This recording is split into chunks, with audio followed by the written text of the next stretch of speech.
livro de Sofonias. Eu vou ler o primeiro versículo antes de dar toda a introdução do livro, porque muito da introdução do livro está no primeiro versículo.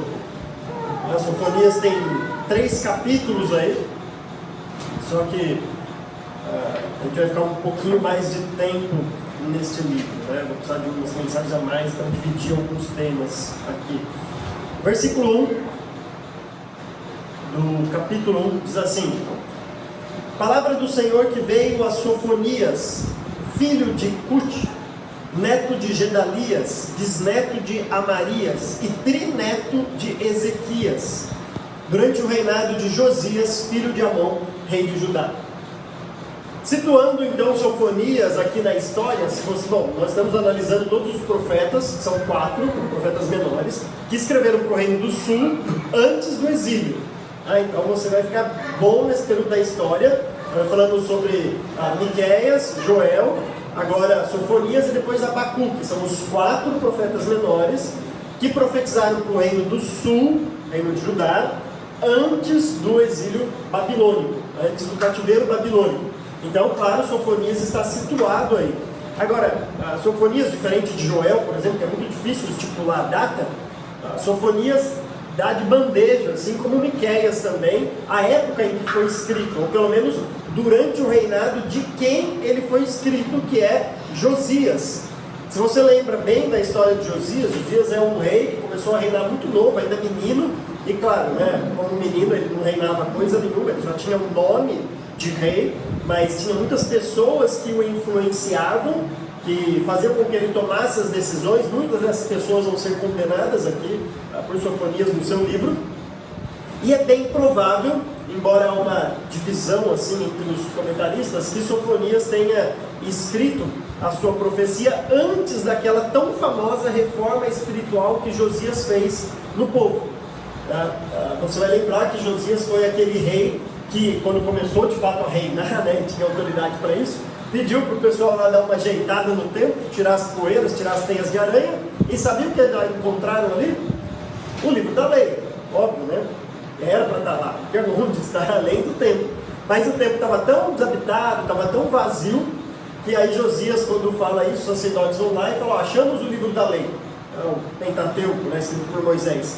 E aí, na leitura deste livro, ele começa então a fazer uma purificação, tirando muitos ídolos, coisas que aqui no livro de Sofonias são denunciados. Então é bem provável que Sofonias aí se situe, essa reforma acontece em 622 a.C. Então Sofonias está um pouco antes, mas lembra que um pouco antes de Cristo o número aumenta, né, e não diminui. Então, por volta aí de 630, 635 a.C., lembrem que Miqueias é por volta de 700, então nós estamos falando aí um pouquinho depois do exercício de Miqueias. Lembra também que Miqueias, ele exerce o seu ministério profético no reinado de Ezequias, que é citado aqui no versículo 1. Isso é muito incomum o que acontece aqui. Primeiro que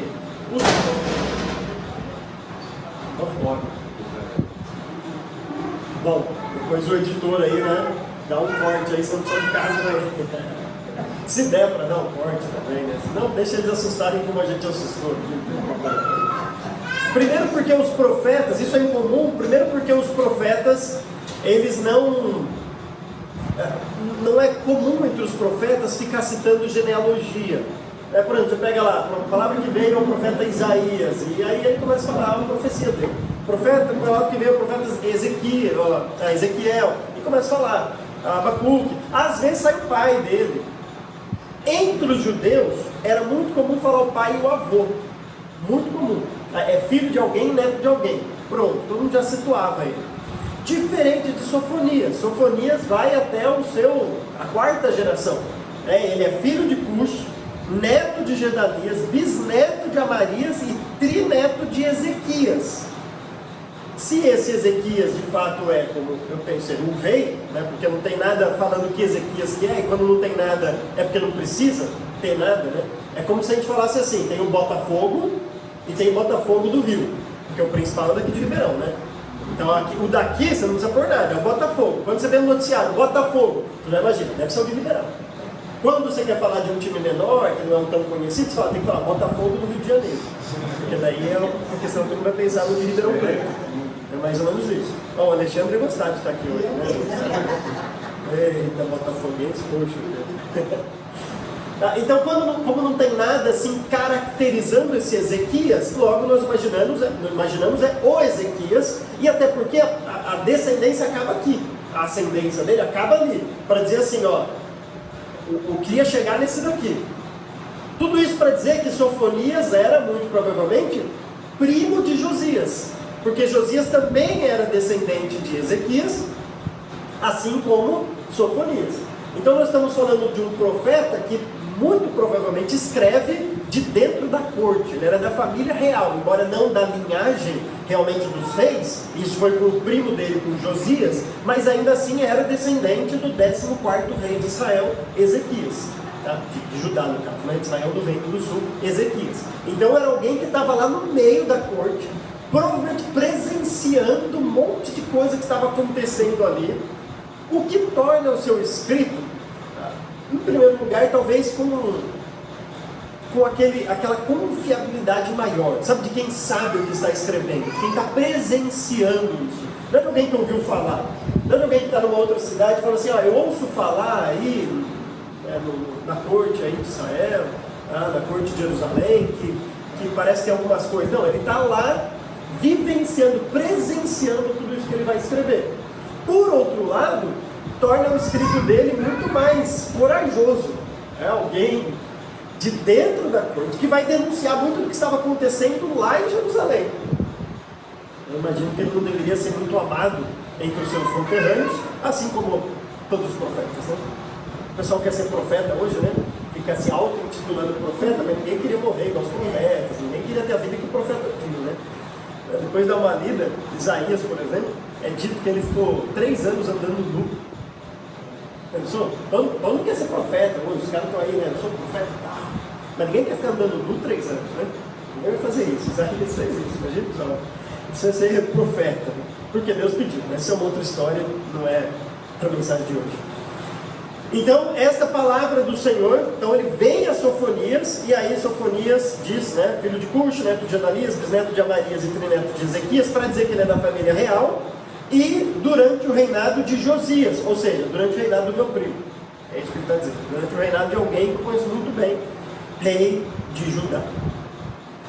Sofonias, assim como Joel, é um dos 2 grandes livros cujo tema, se você olhar em qualquer introdução ao Antigo Testamento, vai dizer qual que é o grande tema de Joel, o dia do Senhor. Qual que é o grande tema de Sofonias, o dia do Senhor.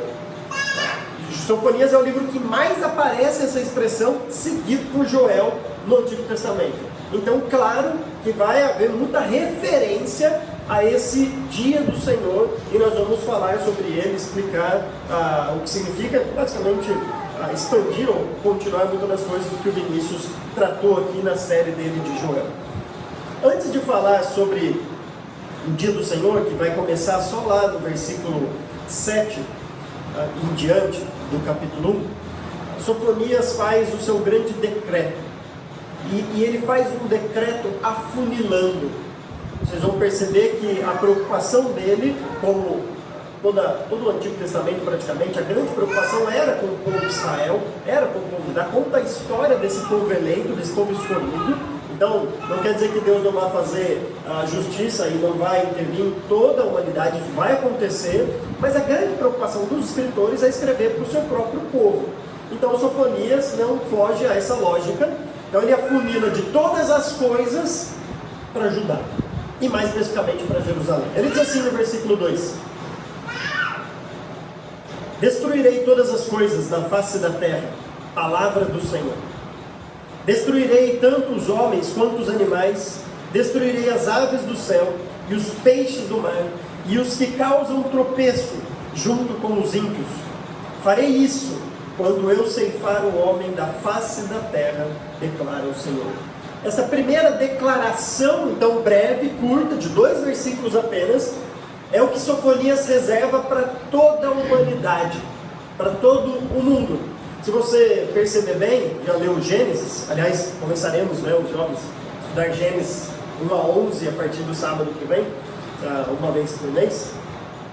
Se você leu já Gênesis, especialmente o relato da criação, talvez algumas expressões que é usada aqui te remete a Gênesis, não é à toa. A face da terra, lembra quando fala que o Espírito pairava sobre a face das águas, né? Essa face da terra. Quando fala os homens, os animais, as aves do céu, os peixes do mar, que parece uma redundância, né, pra gente, né? Os peixes, obviamente, estão no mar, as aves, obviamente, estão no céu, mas é muito a linguagem de Gênesis, reflete isso. Então, o que Sofonias está dizendo é que Deus vai utilizar do seu direito de criador para fazer isso que ele está fazendo.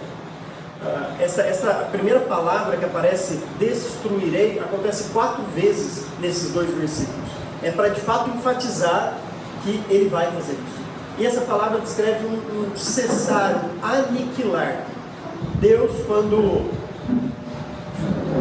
Eu sei que meu filho é bonito, minha esposa também, então todo mundo, né? Eu entendo, até eu tenho dificuldade de não olhar.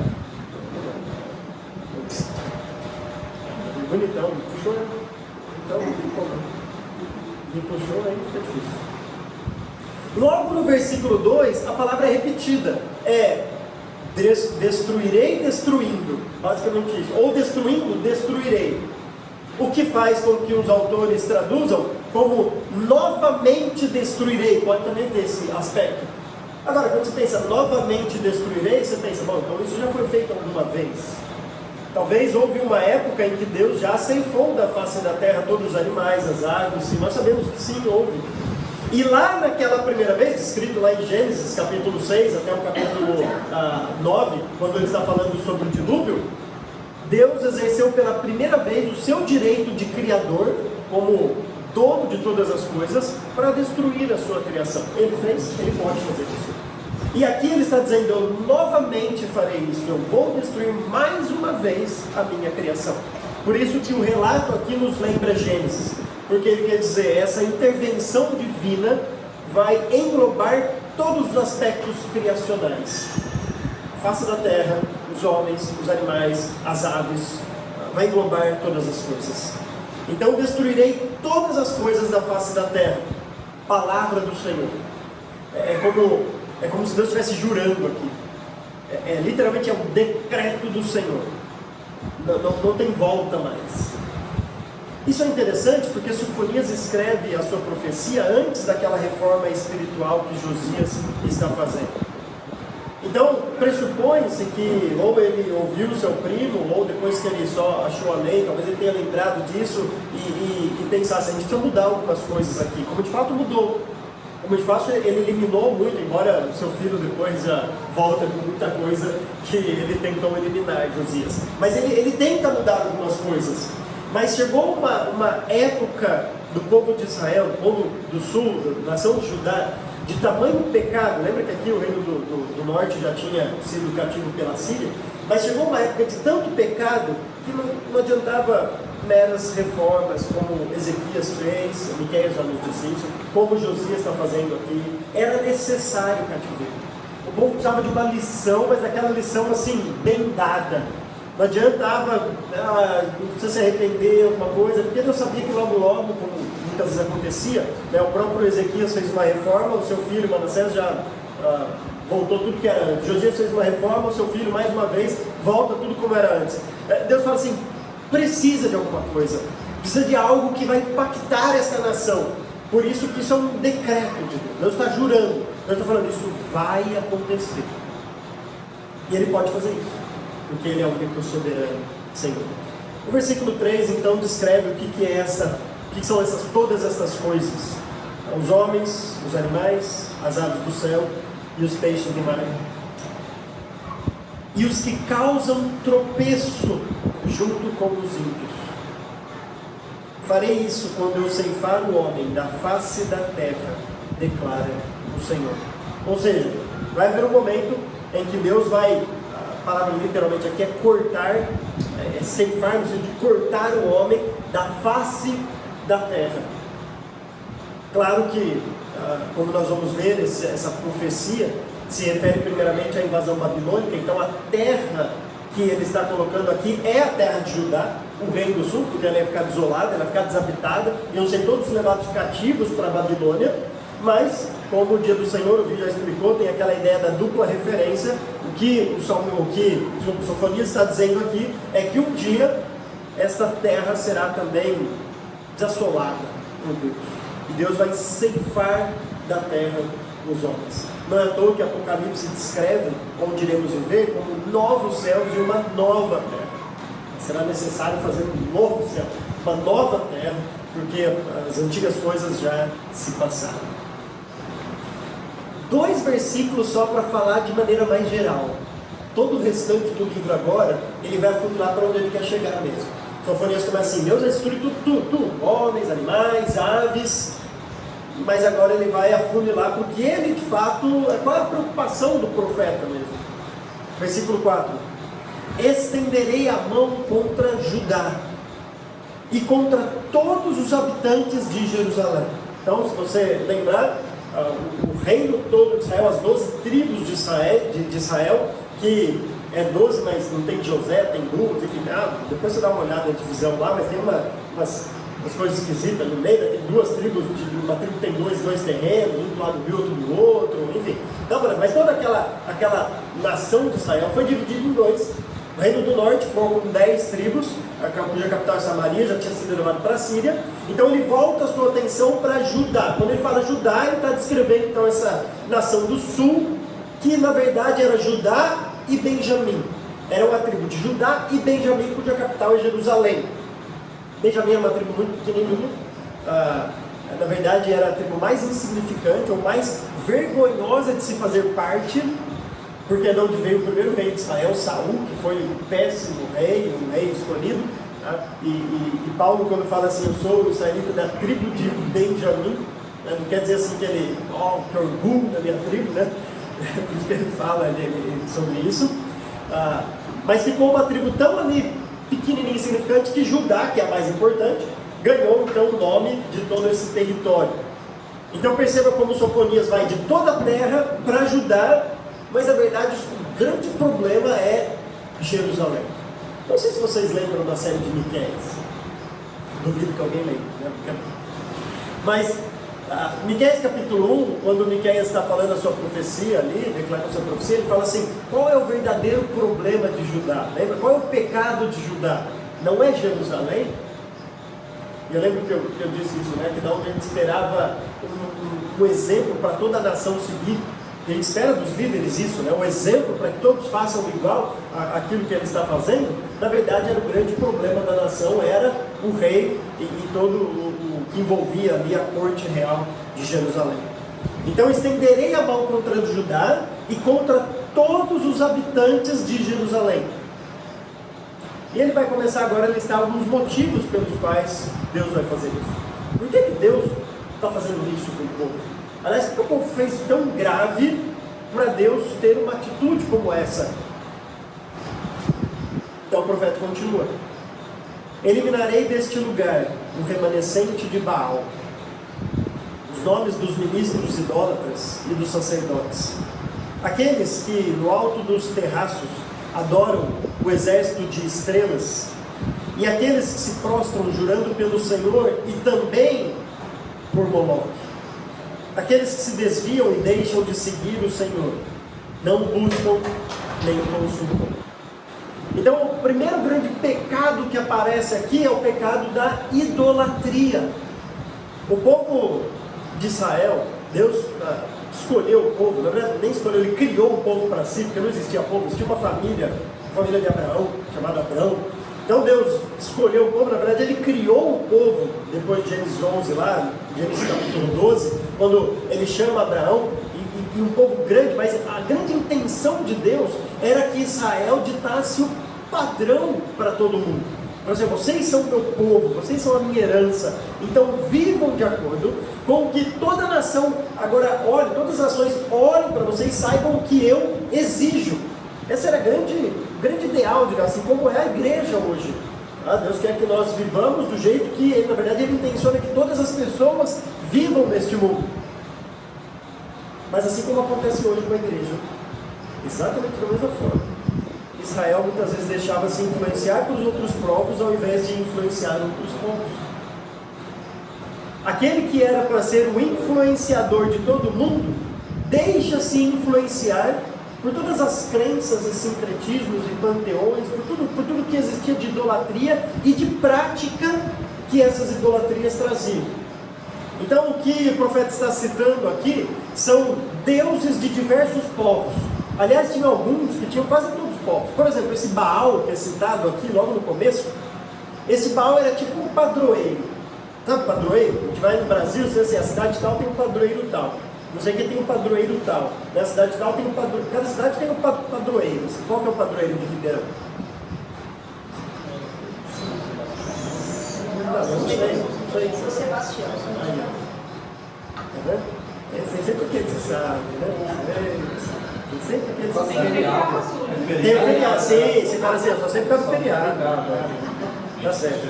Mas é tipo isso, é tipo Baal, você encontra tudo quanto é povo. Aliás, tinha o Baal da minha família, tinha lá, esse é o meu Baal.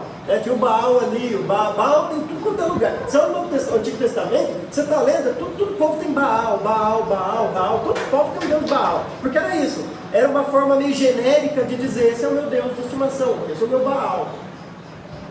Israel estava cheio disso, estava cheio. Quando Josias vai fazer a reforma dele, ele precisa queimar um monte, precisa entrar nos lares para tirar, porque os lares tinham Baal ali.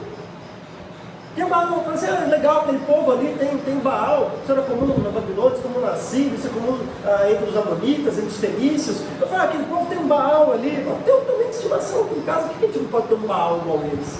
E deixava um Baalzinho na casa deles, lá tudo tinha um altarzinho ali, idólatra na casa deles, remanescente de Baal. Mais do que isso, então ele fala, eliminarei deste lugar o remanescente de Baal, os nomes dos ministros idólatras e dos sacerdotes, aqueles que no alto dos terraços adoram o exército de estrelas. Isso era uma prática muito comum na Síria, chamado de simonia, que era um grupo religioso lá da Síria, tipo uma espécie de astrólogos. Então eles estudavam e adoravam as estrelas.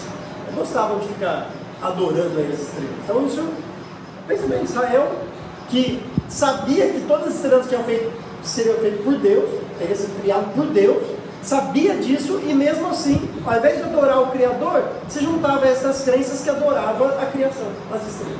Prática comum da Síria.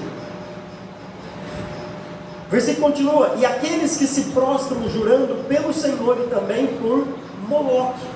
Agora, este Moloque era um daqueles que assim, na verdade todos eram, né, porque são ídolos aqui, né? Mas esse Moloque era daqueles que era de causar vergonha mesmo.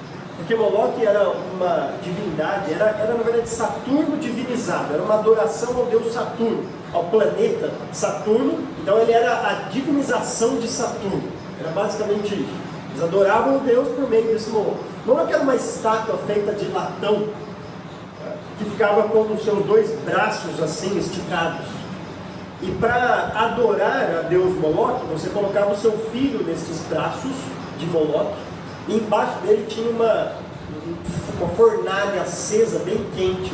E aí chegava um momento que o filho caía e era consumido por esse fogo. Isso era um jeito que adorava Moloque. Não sei se você já teve experiência, mas eu tenho um amigo que é assim, que toda vez que alguém fala assim, moleque, sabe, ô moleque, ele fala assim, não fala moleque não. Porque vem dessa ideia de que era um menino que era consagrado a Moloque, era um moleque naquela época. Então eles falam assim, não pode falar moleque não, moleque é o consagrado, e consagrado significava morrer mesmo, né? Essa era a maneira que Moloque era adorado. Agora pensa bem, o que Sofonias está dizendo é que no meio do povo de Deus existiam aqueles que adoravam a Moloque, e se adoravam a Moloque, adoravam desse jeito que ele deveria ser adorado. Ou seja, tinha povo de Deus que dava o seu filho para ser morto em prol de um latão. Ele era feito de latão. Se não bastasse isso, Baal também era muito comum em várias culturas. Baal era cultuado por meio de orgias sexuais.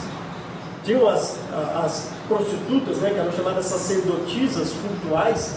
Então elas ficavam lá no templo, né, todas lá se oferecendo, e os homens subiam lá para cultuar Baal. Todo mundo era bem devoto, né? Os homens eram muito devotos a Baal, gostavam de ir lá cultuar Baal. Todo dia, ia lá cultuava Baal, claro, né?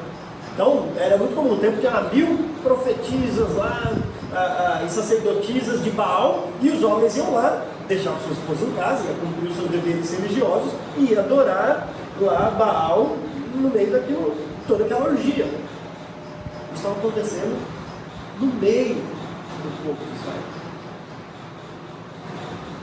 Interessante quando, versículo 5 na metade, né? Interessante e trágico ao mesmo tempo, que fala assim: aqueles que se prostram jurando pelo Senhor e também por Moloque. Parece assim, no meio de toda essa idolatria, tinha alguns que às vezes se lembravam de Yahvé, lembravam de Deus, lembravam do Senhor, mas não quer dizer que adoravam só a Deus, né? Eles lembravam de Deus, pediam alguma coisa ainda para Deus, juravam por Deus, mas não deixavam Moloque. Era Deus, mas Baal também era. Era Deus, mas as estrelas, o negócio é interessante, né? Você ficar adorando as estrelas e tudo mais. Então, era o Senhor e mais alguém. Então, esse sincretismo que estava acontecendo aqui.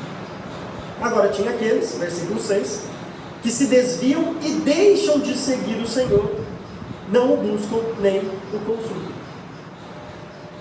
Ele está falando de descrente, nós falaríamos uma linguagem moderna, né? Ele não está falando disso, ele está falando do povo de Deus, do povo dele, dizendo: alguns do povo consultam o Senhor, mas consultam também o ídolo.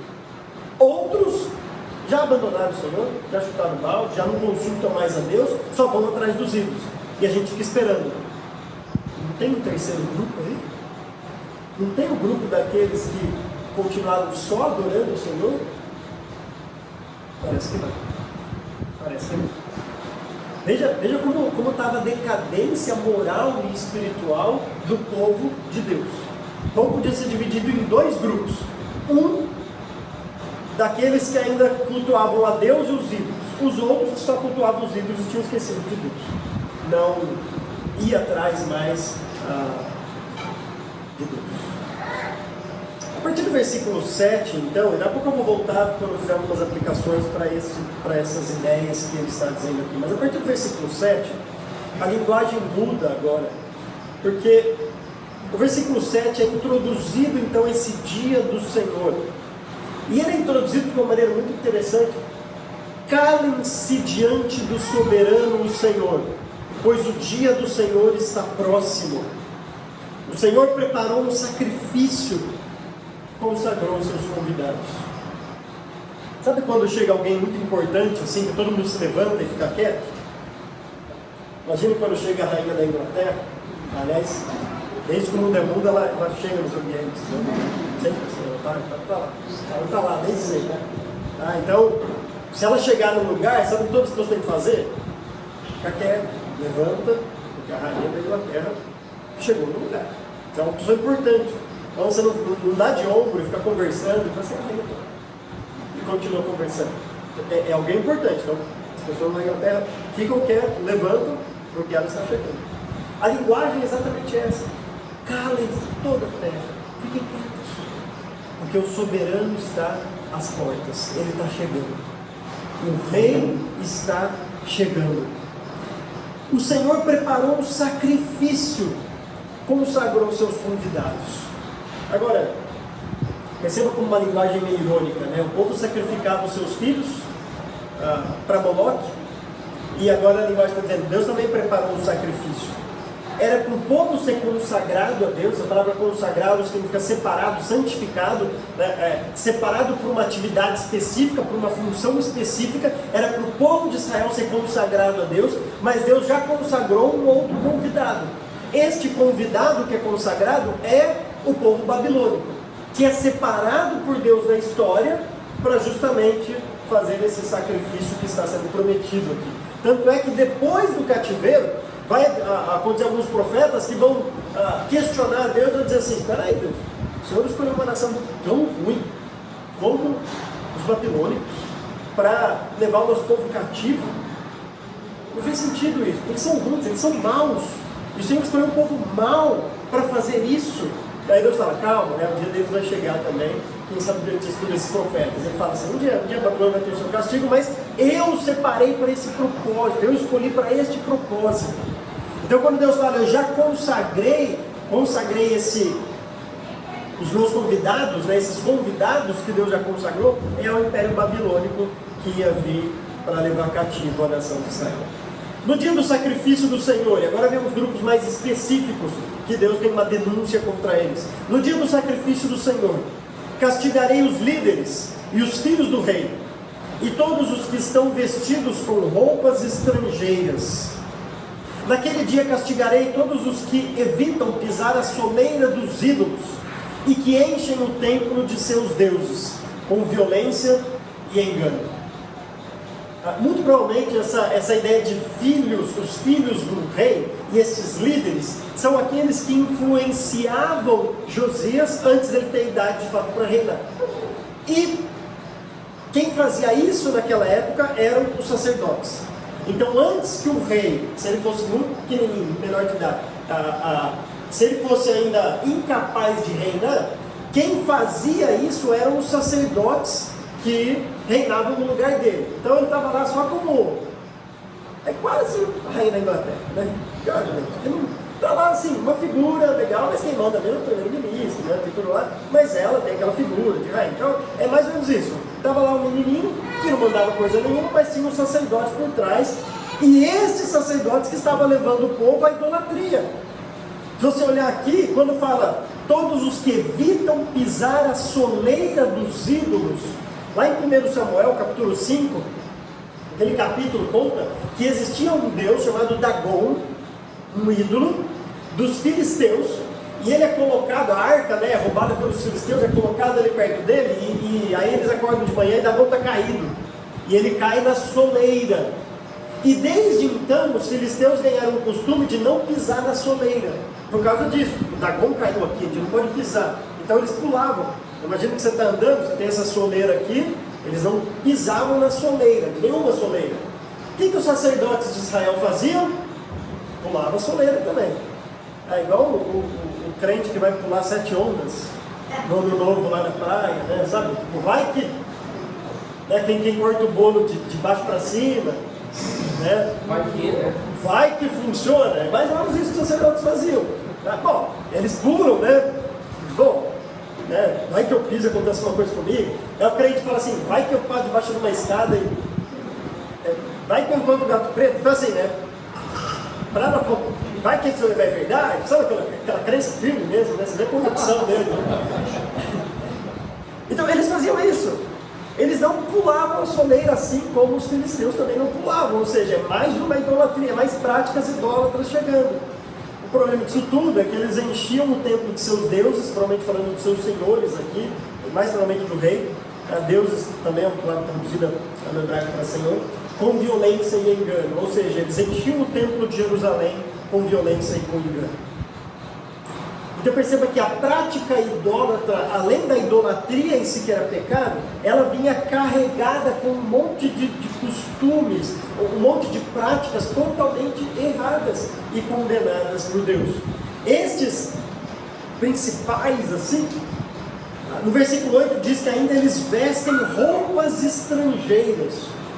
Claro, não tem nenhum problema com a roupa estrangeira em si, mas por outro lado isso era maneiras de trazer costumes errados dos outros povos para si. Essas roupas muito provavelmente eram as roupas que eles usavam nos seus cultos idólatras. Não quer dizer que você não pode usar uma roupa da Nike, né, dessas que é dos Estados Unidos, fabricado na China. O segundo grupo, então, o primeiro grupo é esses que influenciavam o rei, que estavam dentro do palácio, dentro de Jerusalém, trazendo violência, destruição, trazendo corrupção, engano, para dentro do próprio palácio lá do templo de Jerusalém.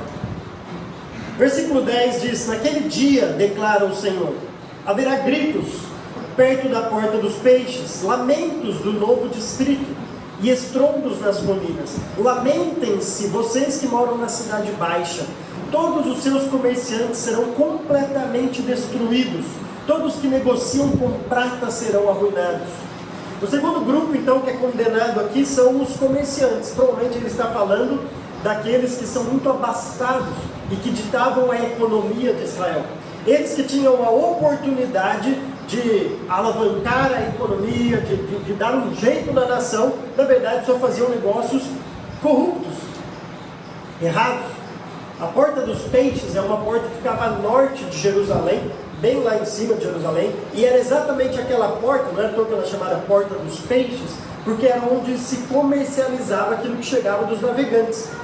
E essa cidade nova era a cidade que foi construída um pouco depois, era um pouco mais nova, que é onde ficavam esses ricos. Então também ficava ao norte do templo, perto ali da Porta dos Peixes, então os ricos ficavam todos situados ali. É tipo Bonfim Paulista, sabe, que é a bola da vez, né?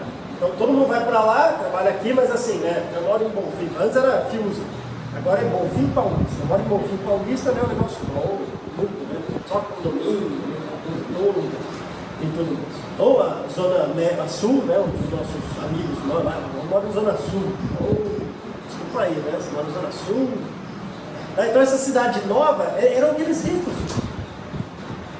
Então não era só aqueles que influenciavam o rei, que estava o grande problema, mas os próprios empresários, vamos assim dizer, de Israel, também só faziam negócios ilícitos. O versículo 12 e 13, então, diz assim, terceiro grupo aqui: nessa época vasculharei Jerusalém com lamparinas e castigarei os complacentes, que são como vinho envelhecido, deixado com os seus resíduos, que pensam, o Senhor nada fará, nem bem, nem mal. O terceiro grupo é um grupo dos complacentes. Essa ideia do vinho aqui, essa ilustração que ele usa, né, são como vinho envelhecido, deixado com seus resíduos. Aqueles que ainda utilizam a RA, né, que gostam da RA, né, que ainda utilizam, parece que não deveriam utilizar, mas que gostam de utilizar a RA, o Williams até está na rua. Fala aí da borra do vinho, né, agarrados à borra do vinho. Então os vinhos daquela época eram armazenados em grandes barris para envelhecer, tem que envelhecer, vinho bom, é vinho envelhecido, né? Só hoje você vai lá no mercado, você compra lá, safra de 2020. Naquela época não existia isso, não tinha como. Hoje você consegue, né? Escolheu aqui, já está no mercado semana que vem, você já compra, safra de 2020. Tinha que envelhecer o vinho.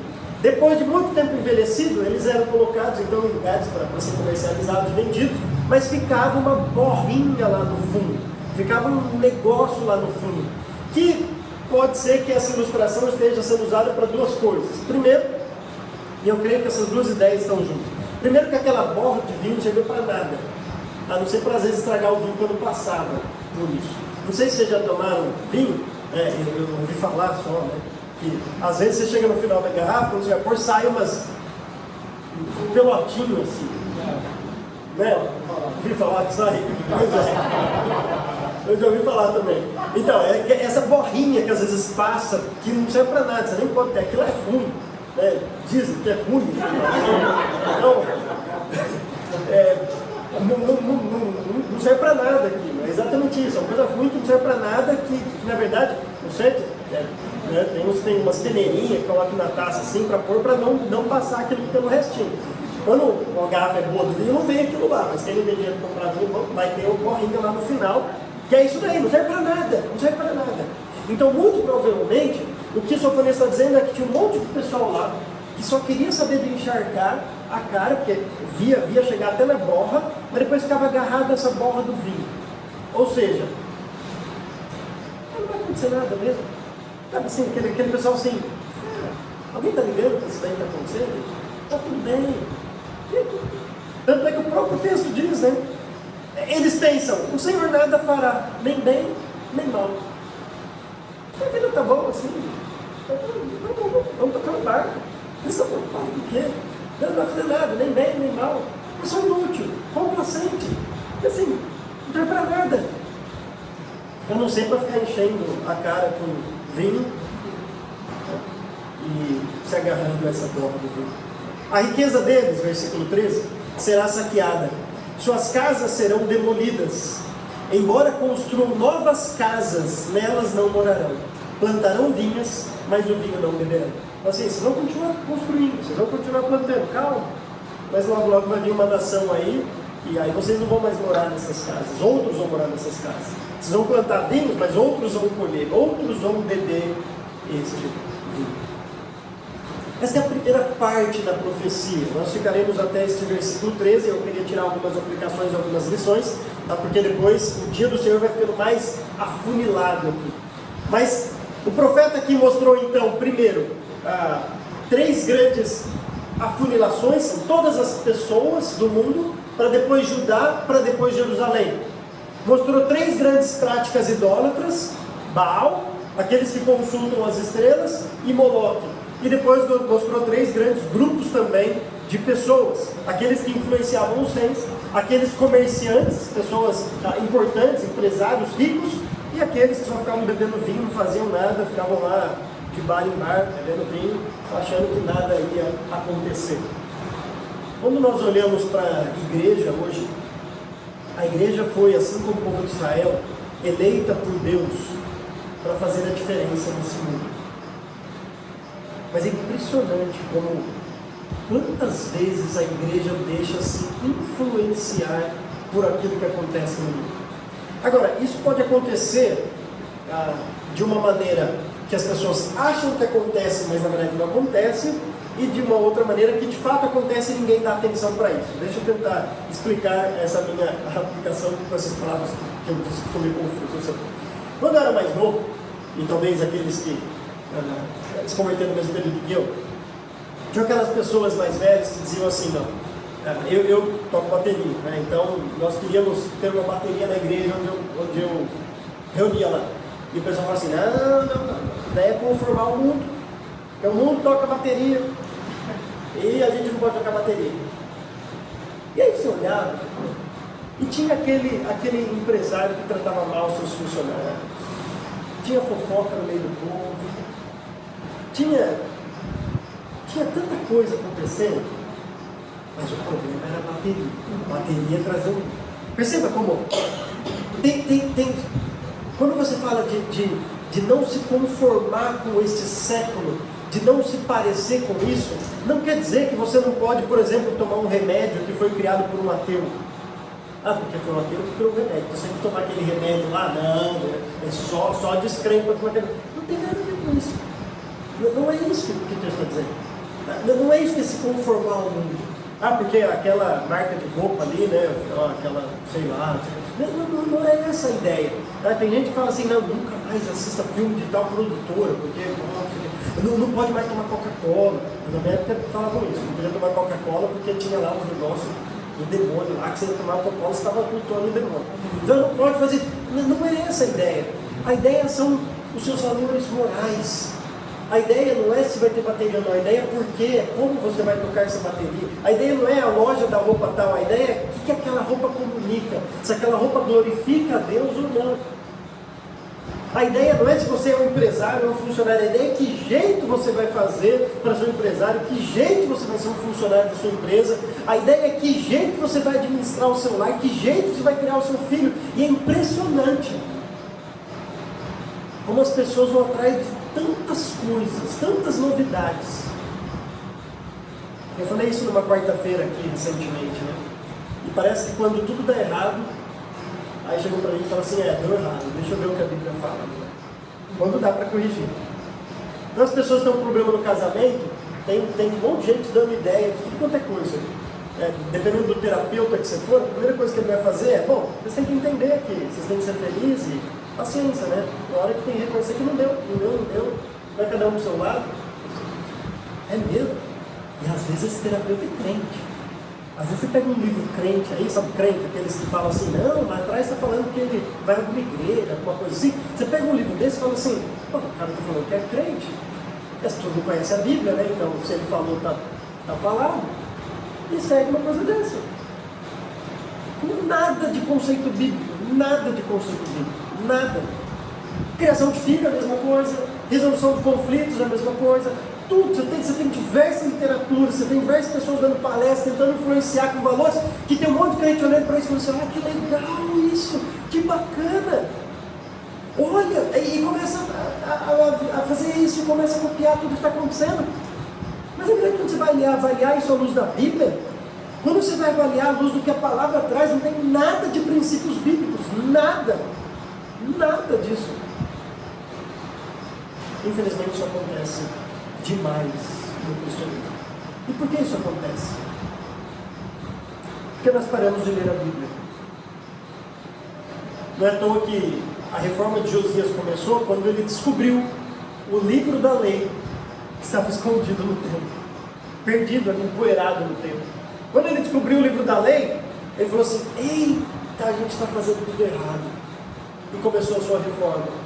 Quando os cristãos descobriram que tem uma Bíblia na casa deles, que às vezes fica lá empoeirada, ou às vezes fica aberta no Salmo 91 para proteger a casa, né? Quando descobrir que tem que ler aquela Bíblia, estudar aquela Bíblia, saber de fato o que Deus quer, começar, vai olhar para você e falar: opa, isso pode até ter uma roupagem, pode até falar de um versículo ou outro, mas não é porque fala um versículo ou outro aqui que tem a ideia bíblica aqui no meio. Pelo contrário, isso daqui está totalmente equivocado na luz da Bíblia. Nós precisamos descobrir o livro da lei outra vez. Nós precisamos descobrir a palavra como Josias descobriu, para começar a fazer uma reforma. Parar de ser influenciado como esse povo estava sendo influenciado por outros povos, por outras ideias, por outros conceitos, e começar a influenciar a nossa sociedade com os valores cristãos. As pessoas têm que vir para nós perguntar assim: como você faz para criar seu filho? Por que sua empresa está assim? Como você faz para ser um funcionário assim no filho? Assim, como você faz para ter um casamento desse? O que está acontecendo?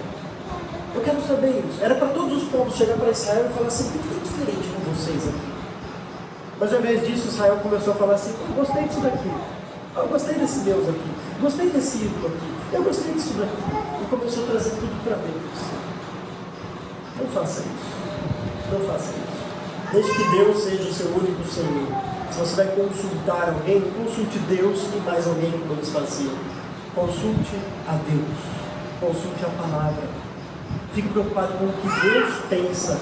E depois que você fizer isso, nós vamos conseguir influenciar então as pessoas ao nosso redor.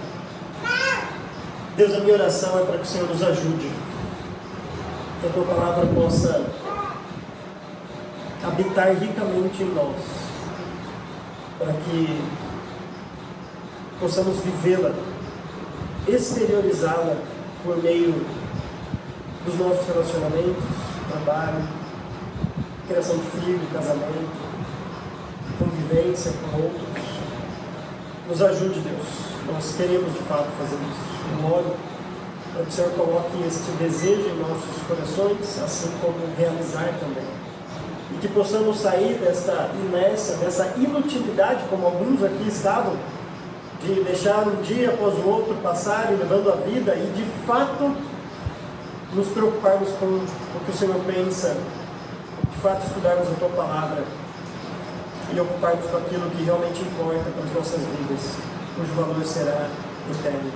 Eu oro pela minha vida, eu oro pela vida de cada um aqui presente, em nome de Jesus Cristo. Amém.